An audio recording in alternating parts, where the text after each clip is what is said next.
Welcome everybody to an exclusive edition of The Sheriff. Guys, today we are celebrating a true legend. He is one of the biggest pioneers in hockey history. Ladies and gentlemen, on Tuesday, Herb Carnegie was inducted into the Hall of Fame. It was actually Monday. On Monday, Herb Carnegie was inducted into the Hall of Fame. Thank you, Rane Carnegie. You're very welcome. We are so excited here, guys, that I got to take a moment of celebration right now.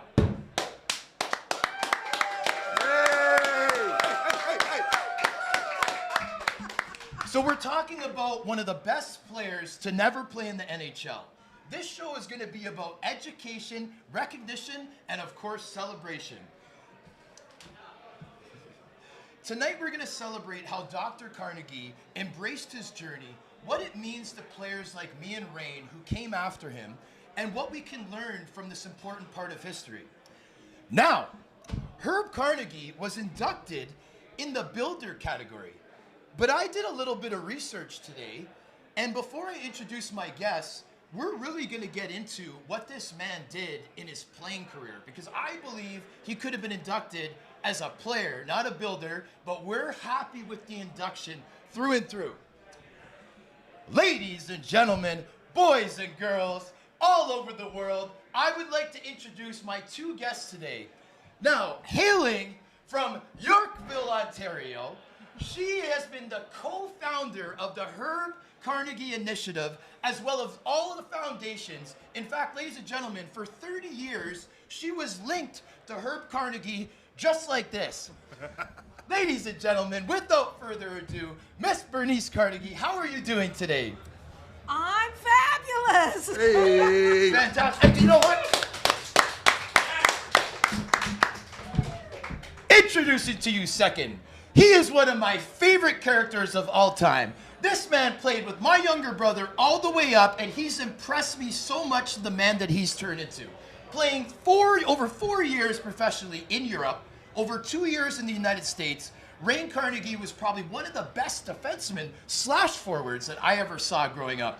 And I just gave it away. Ladies and gentlemen, without further ado, Mr. Rane Carnegie, how are you doing today? With an introduction like that, pretty good. Pretty good with an introduction like that. Well, thank you very much. And guys, don't mind me. I'm a little bit excited.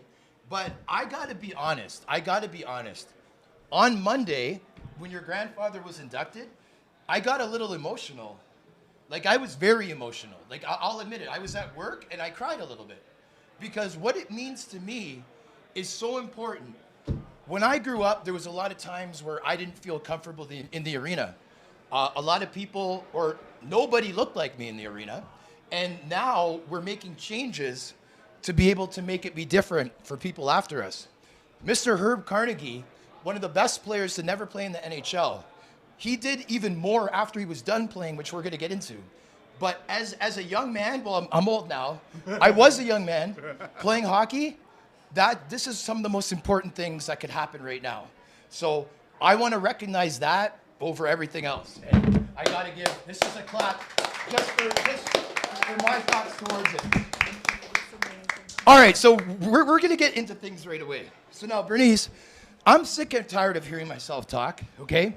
So I got to hear from the co-founder first. Now, what did it mean to you for Herb to be inducted on Monday? You know what?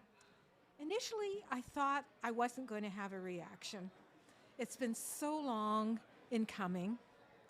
And I kind of was sitting by the sidelines watching everybody else kind of work on it. And then Rane came to me about a year ago and said, I really want this to happen, Aunt Bernice. And I said, okay, go for it. But when it actually happened, and I was talking with Lanny McDonald, I said to him, I feel like I want to cry. And he said, well, you actually are crying. He could hear it in my voice. And my Carnegie Initiative team, we were supposed to be having a Zoom meeting My first Zoom meeting. Yes, On the Carnegie yeah, we Initiative, were as a supposed to be matter of having fact. this Zoom meeting, and so I kind of put them on while I'm talking with Lanny, and they all knew, and they were smiling and crying, and oh well, we got into this at the same time. It was so emotional. Yes, of course. And then I got off the phone and I'm talking to Rane. And I started jumping up and down like I was a kid in a candy store. So I went from crying to such an elation. And I'm thinking, you know what? This is amazing because there were thousands of people who wanted to see it happen. I would say more than thousands. Tens of thousands, let's put it there. Yes. Yeah. And finally, the record is there now. The history is there. My father has a lot of history in many areas, but this one allows people to know that he really was a forerunner and a trailblazer in his field. Yeah, I like that trailblazer word. I use pioneer, trailblazer's where it's at. Yes. He stepped out of the box. He did something that black men didn't usually do at the time. Yep. Didn't usually do, I think that he did something that no other black men were really doing. Well, there were And- two others with him. This is true. This is My true. uncle Ozzie This is true. Carnegie and Manny McIntyre. The three of them clearly were trailblazers. Yes. My father, they say, had a little bit more talent. But what they did was clearly stepping out of the box. Yes, for sure. Now, I want to add a little bit to this because there's a little bit more to the story, which you touched on a little bit. So now, this gentleman right here, I want to hear about the time is now. I want to hear about this promotion because this is really what I believe what got your grandfather into the Hall of Fame is this push because it didn't look like they were going to do it before. There's a lot of things that look like they're not going to do, but this they did. So yes, please. Yeah, I think that the time is now because the time was now. And I think that what we can't, turn a blind eye to is the work that was done prior to this movement that we've had since the George Floyd and the Breonna Taylor, and where it's now, not cool to be ignorant. You can't just be a non-racist. You can't just be like, I don't like when bad things happen, but you don't have any action behind your words. You have to do something more. So I think that, when I created the petition and when I went to my aunt and said, listen, like, this is what we need to do. Yeah. The timing sometimes works in a mysterious way. And I think that my good fortune was that I put something out there at the right time, and that because of the work that my aunt, my cousins, my family, our supporters, and our friends have done for the last number of decades. Yes. When I put that petition together, 10,500 people had already known of the history of my grandfather because of the work that my aunt has done, because of the work our family has done, because of the work that our supporters through the Future Aces Foundation that my aunt and my grandparents co-founded. And that's what gave us some life, some wind behind our sails. But there's a lot of things that we had to do to be thankful for, to be in this position, to get the recognition that my grandfather finally deserves. Yes. Now, here's a little cool story that I want you guys to talk about. So now, the day that you guys found out, when you first saw it, you weren't really sure. I know you weren't sure. You saw it in your social, I don't know if it was a Google feed. So I was running around. I had just gotten the call up to the big leagues, my first ever Zoom meeting with the Carnegie Initiative. Wow. So I was running around shaving. What shirt am I going to wear? What hat with this? And then I look at my phone and it's 3:10, and I knew that we had 3:10 in the afternoon. 3:10 in the afternoon on the Monday, and I saw on TSN that they were hosting the Hockey Hall of Fame. They're going to put out who was inducted, but didn't register because I was so excited for the Carnegie initiative in the Zoom meeting. And then I looked at my phone and I had a text message, and it was from a friend of mine, and he's just like, "You're gonna need a new suit." I'm like, "Gonna need a new suit?" And then I open it up and just like, immediately I call my Aunt Bernice. Yes. She's not answering. Bernice. I now have 15 minutes before I have to go on this Zoom meeting. She's not answering, and I finally get her on the phone, and she goes, "Is it true?" She's asking me, and I'm like, "I don't know. Is it true?" She's like, "I don't know. My friend told me." And then all of a sudden we're on the phone, and she's like, "I think I have a message." And then we're on the Zoom together, and then we get on the Zoom. Now she's talking to Lanny McDonald and Mike Gartner, and we're all on this, and it was the craziest, most surreal thing, and it really was a surprise to our family. We had no idea leading up to the announcement that Grandpa was going to be one of the people that were selected to be enshrined right next door. So it's pretty cool. Has it sunk in yet? I'm still waiting for somebody to pinch me, and I just want November. I want November to come because I feel like it's not real, because this has been we've tried for a number of. Yes. There's been prior to this push. There's been a few others that have fallen on deaf ears. Yes. So I just want November to come. Yep. And then once it's done and I see that plaque in the Hockey Hall of Fame, then it will really sink in. Until then, it doesn't feel real, but we're optimistic. I'm optimistic. But it's like a couple days before Christmas. It ain't Christmas yet, but exactly. Okay, so now let me ask you this. So November, that's going to be the official inductions. That's how they do it all the time, right? All right, so we expect the whole world to be in that building right over there. Yes, sir. Because we are beside the Hockey Hall of Fame at Bottomline. Come and enjoy the wings and have a great time here. So now listen, I want to kind of add to it a little bit. So now, what do you think Herb would say? What do you think Herb would say? What would be his reaction?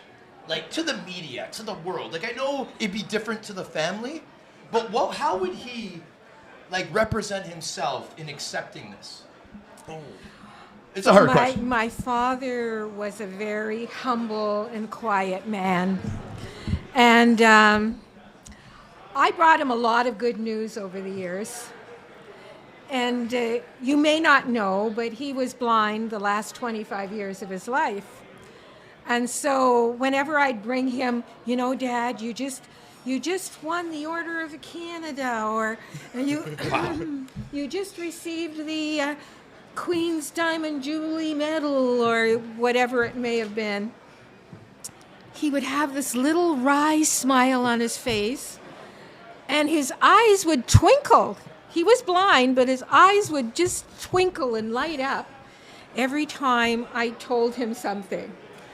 And I don't think he would be acting any differently now.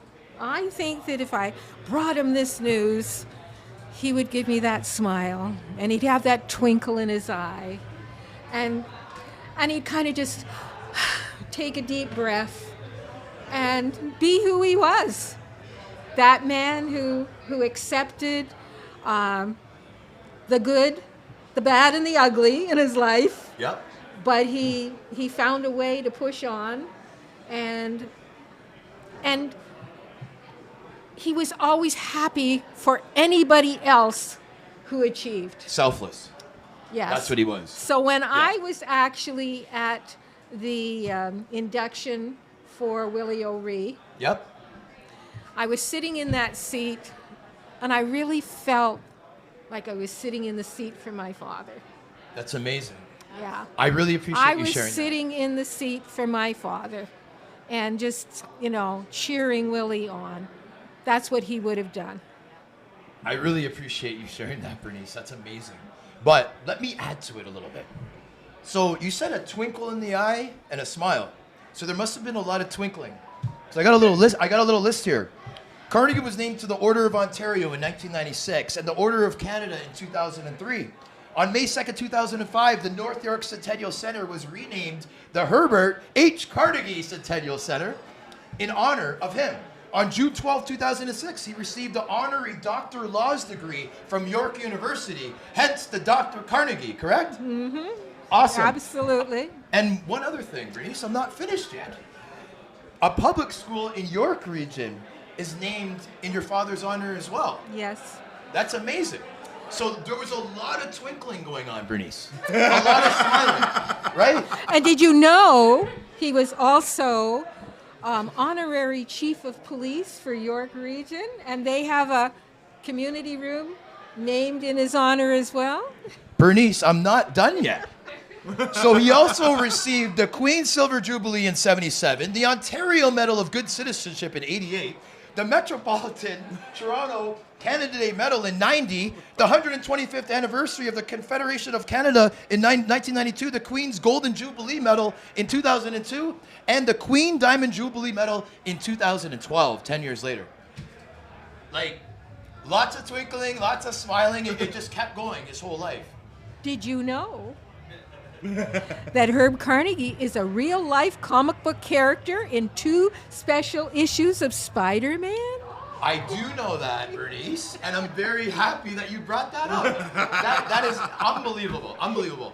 But speaking of unbelievable, I want to get into, as I mentioned before, I believe this man could have been inducted as a player, okay?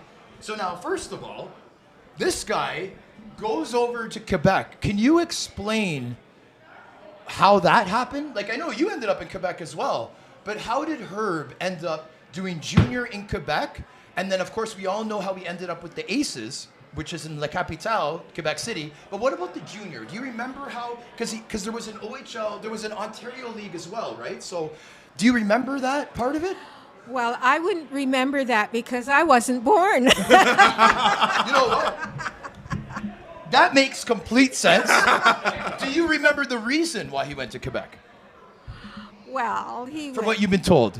Of course, he went there because it was a better opportunity. Okay, Yeah, and that's the way. They were upping the ante a little bit, and so, And, yeah. and also back then, Quebec is where all the top hockey was. You have to remember. Yes. You have to remember when my grandfather was playing hockey, there were only 6 teams in the NHL. That's right. Right, so there wasn't as it was. Although it was Canada's sport, even though lacrosse is our national sport, it wasn't like hockey today, where you have the Ontario Hockey League, you have the Ontario Provincial Junior Hockey League. Yeah.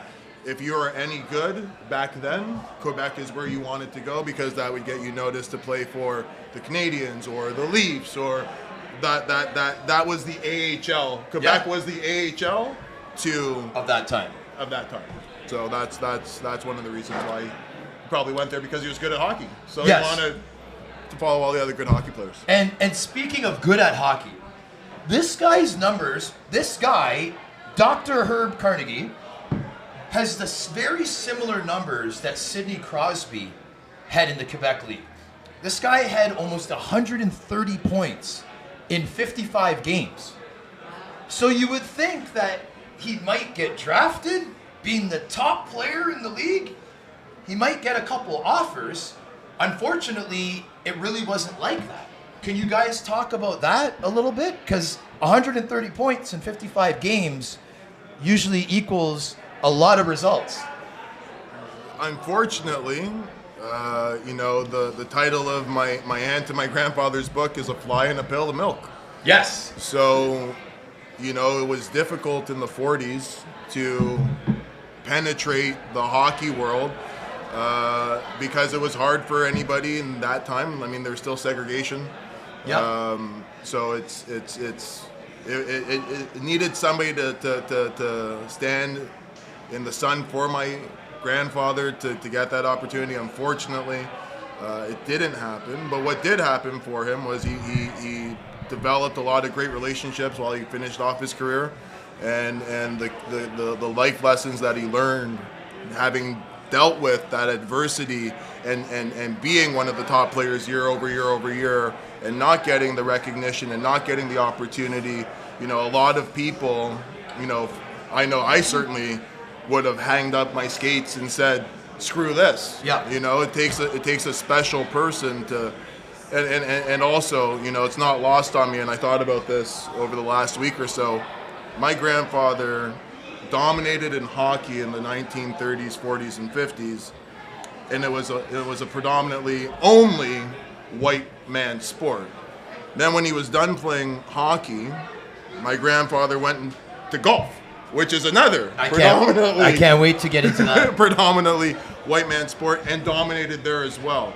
Multiple championships. Multiple championships. And I think that it can't be lost on the way that he conducted himself. It's not like anybody can walk into a clubhouse or walk into a hockey arena and get opportunity. So the way that my grandfather conducted himself and allowed himself to be a part of these clubs that normally excluded people that look like him says a lot about the man that he was and why we're honoring him today and why he's been, I believe, selected to be inducted into the Hall of Fame. It's just so cool. And I think that deserves another round of applause. It was incredible. Okay, so we're talking about dominance, guys.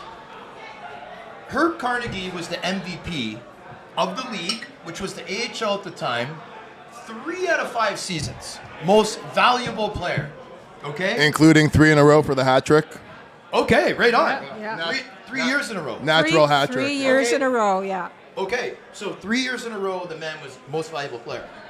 Now, I'm looking at the stats. I'm seeing the guys getting a point per game every season. I'm sure he was a true leader. I'm sure that everybody on his team absolutely loved him. Would you agree? I would agree. All right. He told me that he really enjoyed the other players and they had a really great respect for him. Now, has he ever told you any stories about the great Jean Beliveau that he played with or being coached by Punch Imlach? Yes, absolutely. Please tell me one story. Okay, so let me tell you one story about Punch. My father was actually a very family-oriented man. And while he was playing with Punch, he went AWOL. They were playing in Ottawa, which was closer to North York, where our home was. And my father wanted to see his family. So he didn't want to ask Punch. And he didn't want Punch to say no.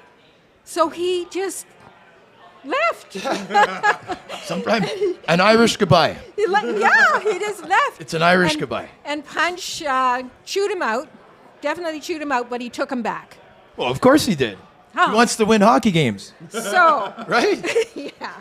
So now, Jean Beliveau. Well, Jean Beliveau was younger than my father, but Jean Beliveau actually told my dad that he was his hero and that he was trying to emulate him. So when Jean Beliveau actually ended up playing on the same team, he wasn't performing well at first. And my father went to the coach and said, like, why? What's going on? So apparently Jean Beliveau was such a gentleman, he didn't want to show up some of the older players. Really? So he kind of was playing things down. So my father went to him and said, get the lead out. We're playing for the team and get on with it. So he fired him right up. He fired him right up. You don't have to be trying to protect me or any of the other players. You just get on there and do what you're supposed to do. And after that, apparently he took off and, he went for it. So, you know what? It's credit to both of those men. And actually, they stayed friends for their lifetime. Yes. They would call each other a couple of times a year and talk to each other and, say hi and whatnot. Yeah. But I just sent a photo off to a reporter today of Dad and Jean Beliveau at a Cub Scout meeting. Yeah. And there they were. They used to do their PR thing back then, and there they are, surrounded by all these little Cub Scouts, the older player and the younger player, because they were 10 years difference in age. That's amazing. So now we're going to get into the post-career, which I think is even more action-packed than the playing career, okay? But before we do that, I'm a big believer of history. I'm a big supporter of history. I love it. Now, what I've learned since having a platform is that awareness leads to action, which leads to change, okay? Like you mentioned, we're in a day of age of a lot of change, okay? One thing that we're learning is that we're in Toronto, there's a big university called Ryerson University. They're changing that university's name. We have a big time street called Dundas. It's being changed. Times are changing. Back in the day, the owner of the Toronto Maple Leafs, Conn Smythe, he made a couple comments that I just wanted you guys to comment on. You know, he was saying that if your father was white, that he would definitely be on the Toronto Maple Leafs or could make the Toronto Maple Leafs. He also made an offer of $10,000 to anybody that might be able to turn your father white so that he could play on the team. You guys have heard this before. You've been asked about it before. I know that the audience and viewers have probably never heard this. Awareness leads to action. So what's the comments on that? Like part of this history, which is part of the journey of your father. I know everybody says it's alleged comment, but it's a comment that just isn't off the cuff. My father believed it to be true. He didn't hear him say it, but he believed it to be true. And so what I believe is that Conn Smythe was admitting that my father was good enough. Okay. Makes sense. The only thing is, at the time, it was hard for people to step out of the box. Yep. And do the right thing. That was really stepping out of the box at the time, and they chose not to do it. But Conn Smythe wasn't the only one. None of the managers at the time had the balls to actually, give him the opportunity. Yes. Now, wouldn't he look cool in a Toronto Maple Leafs uniform? That would have been really cool, wouldn't it? Well, he did receive an official jersey in 2001 when they renamed the Centennial Center, the arena, Centennial Center, to the Herbert H. Carnegie Centennial Center, and Ken Dryden presented my father with his jersey with his name on the back. Number 7. Yes. Really? Yes. That must have been a special time. Well, you know what? It was really meaningful for Dad. Oh, yeah. It was meaningful for everybody that was there. That's fantastic. And you know what? I really appreciate those little stories because those are the best ones. Those are the best personable stories. And trust me, I really appreciate that. All right, so we're through that now. Thank you for your honesty and your answers. So now, after retiring from the game in 1955, Carnegie started Future Aces Hockey School. He retired in 1954. And started the hockey school in 1955. After retiring in 1954, Mr. Herb Carnegie started Future Aces in 1955. Yes, right. Okay, hockey school. Now, they say that this was one of the first hockey schools in Canada, right? Yes. I believe it may have been the first, but history will tell that over time. Regardless, it is absolutely amazing and it is incredible. So now, the Future Aces Creed, I would really like to get into, because as I was mentioning before the recording, to me, that seems to be the most important thing. So let me make sure that these lines are right. So the Future Aces Creed, he wrote it in 1956. Yep. I got it. Okay. In an attempt to foster tolerance, diversity, and sportsmanship among young people would be a great way to explain that, right? It would be.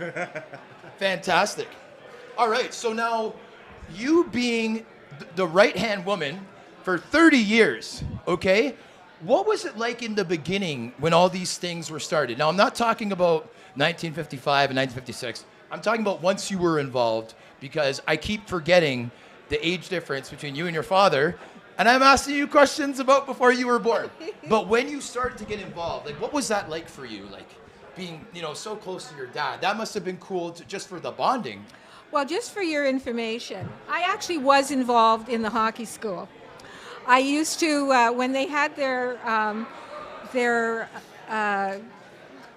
end of the year event. The big parties. Yeah, the big party. My father would we would roll up the creed and we'd put a little bow on it. And I used to do all that for him and help him hand those out. And I still have one. I've saved one from those early days.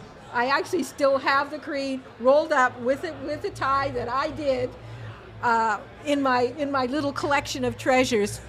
But yeah, I actually really got involved with Future Aces when I was about 35, 36 years old. So about 5 years ago? Yeah, of course. Yeah. I'm being serious. So how long ago was that? I thought we were about 40. Well, No? you know what? I'm happy to tell you I'm an elder. I'm going on 77. Whoa! And I'm really happy about it. Hey! Holy! Woo! 77. And I haven't, you know what? I'm doing what my father did. Yes. He did not stop in his life, even when he was blind. He kept going on. But when did I get involved with Future Aces with a real passion? It was after my marriage ended, and I needed to find a way to support my children. And my father suggested that I become a financial advisor like he was. And in the end, it became, our desks were Carnegie and Carnegie. He was the first black financial advisor that Investors Group had ever hired. Really? And 23 years in a row, he reached millionaire status, a benchmark, a production benchmark in their company that no one else had done before. Whoa! I'm blown away. I can't get over this. They give out awards in his name every year. Last year, they gave out 5 awards in his name to honor his work as a career in finances and for what he did in the community. So I ended up working with him, and I was the only female consultant in that office for 3 years. Wow. Hey. That's another round of applause. So now, Bernice, I like you told me a lot of things before the recording that I didn't know. For the viewers and audience, can you say the website that we were talking about? The website for everything that's going on that gives all that information, juicy stuff? I have this wonderful family website because my father isn't the only one that has made marks in our community. So the website is BerniceCarnegie.com. BerniceCarnegie.com? Yeah. Or HerbCarnegie.com, and you'll get to HerbCarnegie.com. Yeah. You can do it either way, and you will find all the wonderful stories of our family on that website, and many pictures of our family and my father and all his achievements. It's amazing. So I just got to pause for 1 second because you guys are a very big deal. We have a crowd outside that would like you to wave to them. Can you just give them a little wave? Like, these guys are big fans. They've been standing out there the whole show. All they want is a little recognition here at Bottomline, 22 Front Street. It's incredible. Okay, so thank you for doing that. I'm sure they appreciate it. So now, guys, just to wrap things up, like, is there any last things that you want to say? Anything that you forgot to say during this show? I'm so hyper because I'm so excited that Herb finally got inducted. I mean, the time really is now. Literally. It happened. It happened, right? Right? It's very emotional. It's very cool. Is there anything left to say? Well, you know what? If you really want to be inspired, you should read my father's book, A Fly in a Pail of Milk.